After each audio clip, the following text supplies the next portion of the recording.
Hello అండి అందరికీ welcome back to my channel. This is Lalitha from Lalitha stocks. So ఇక్కడైతే అల్లు అర్జున్ ఇంటి దగ్గర అయితే కనుక ఒక సందడి నెలకొంది. ఎందుకంటే కనుక నిన్న రాత్రి అంటే కనుక 12వ తేదీ తను అరెస్ట్ అయ్యారు. ఒక రోజు నైట్ మొత్తం తను చెంచల్గూడ జైలుకి అయితే తరలించి ఒక నైట్ అక్కడే ఉండడం జరిగింది. మార్నింగ్ 7కి తను రిలీజ్ అయ్యాడు. సో అదైతే ఆనందంగానే మనం చెప్పుకోవచ్చు. కానీ పాపం ఏమీ తెలియని ఈ అల్లు అర్జున్ అయితే కనుక అరెస్ట్ చేసి జైల్లో ఉంచడం అనేది నాకైతే చాలా బాధ అనిపిస్తుంది.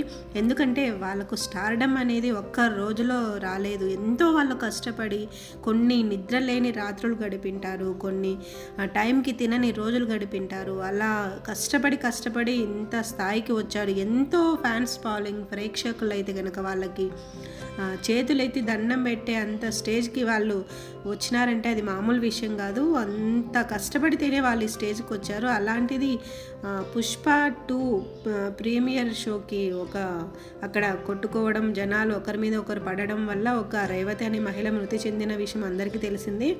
సో దానికి కారణం అల్లు అర్జున్ అక్కడికి రావడం వల్లనే అనేసి తననైతే కనుక అరెస్ట్ చేశారు. సో ఇలా ఇలా జరగకుండా ఉంటే బాగుంటుందని నాకు అనిపిస్తుంది. అటు సైడు అల్లు అర్జునే కాదండి, ఎవరైనా సరే. Last year Bigg Boss winner Pallavi Prashanth కూడా తను బయటికి వస్తానే అక్కడ కూడా కోలాహలం, ఇట్లా కొట్టుకోవడం, దానివల్ల తనను అరెస్ట్ చేసి కొద్ది రోజులు జైల్లో పెట్టడం జరిగింది.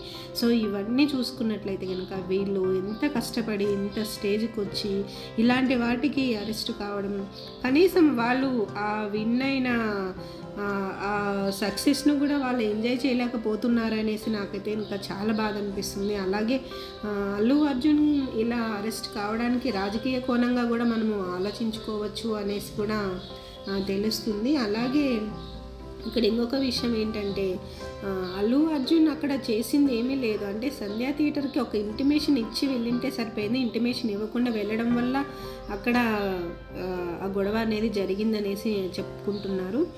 అలాగే పుష్ప 2 ఎంత బ్లాక్ బస్టర్ హిట్ అయిందో మన అందరికీ తెలిసిన విషయమే. అంత బ్లాక్ బస్టర్ హిట్ని వాళ్ళు ఎంజాయ్ చేయలేక ఇలా కోర్టులకు అరెస్టు కావడము, జైళ్లకు సో ఇలా తిరగడం చాలా బాధాకరం. ఇక్కడ చూసుకున్నట్టయితే సుకుమార్ గారు అయితే కనుక కంటతడి పెట్టుకుంటున్నారు. ఆ సన్నివేశం అయితే ప్రతి ఒక్కరిని కలిచివేసింది.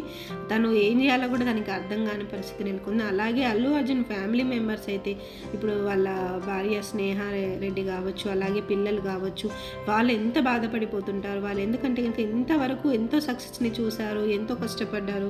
సో ఇలాంటి సమయంలో ఇలా జైలుకి వెళ్ళడం, అరెస్ట్ కావడం, రావడం అంటే అది జీర్ణించుకోలేని విషయం వాళ్ళ ఫ్యామిలీ మెంబర్స్కి. ఎందుకంటే ప్రేక్షకులుగా, అభిమానులుగా మనకే ఇంత బాధలేస్తుంటే వాళ్ళ ఫ్యామిలీ మెంబర్స్కి ఎలా ఉండాలి, అల్లు అర్జున్కి ఎలా ఉండాలి, వాళ్ళ పేరెంట్స్కి ఎలా ఉండాలి, ఇక్కడ డైరెక్టర్ సుకుమార్కి ఎలా ఉండాలి, ప్రొడ్యూసర్ చూడండి ఇక్కడ ఎంత బాధ. ఇప్పుడు కళ్ళకు నీళ్ళు పెట్టుకొని ఏడుస్తున్నాడు ఒక చిన్న పిల్లలాగా సుకుమార్ గారు అయితే కనుక.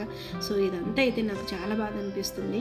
నేను ముఖ్యంగా ఈ వీడియో ఎందుకు తీస్తున్నానంటే ఇలాంటి సంఘటనలు జరగకుండా ముందు ఇప్పుడు అల్లు అర్జునే కాదు, చిరంజీవి గారైనా కావచ్చు, అలాగే రామ్ చరణ్, నాగార్జున, బాలకృష్ణ, వెంకటేష్ ఇలా చెప్పుకుంటూ పోతే చాలామంది స్టార్లు సినిమా రిలీజ్ అయిన సందర్భంగా వాళ్ళు అయితే కనుక ఈ సక్సెస్ని ఎంజాయ్ చేస్తారా లేదంటే ఇలా కోట్ల చుట్టూ తిరుగుతారా ఒకసారి ఆలోచించండి.